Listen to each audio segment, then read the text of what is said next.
When the land is unwell, we are unwell.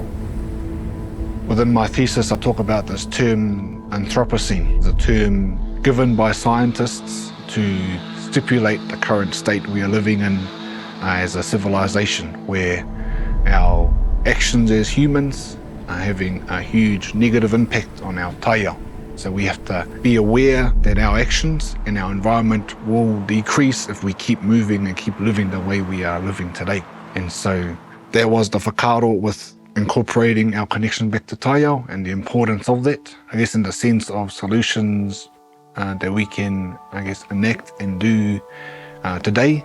Within my thesis, I talk about repositioning our focus to a Māori worldview and how our mātauranga Māori can have a huge influence in policy, but also regulations and law that can be more appropriate for not just people, but how I've always talked about also our Taiao.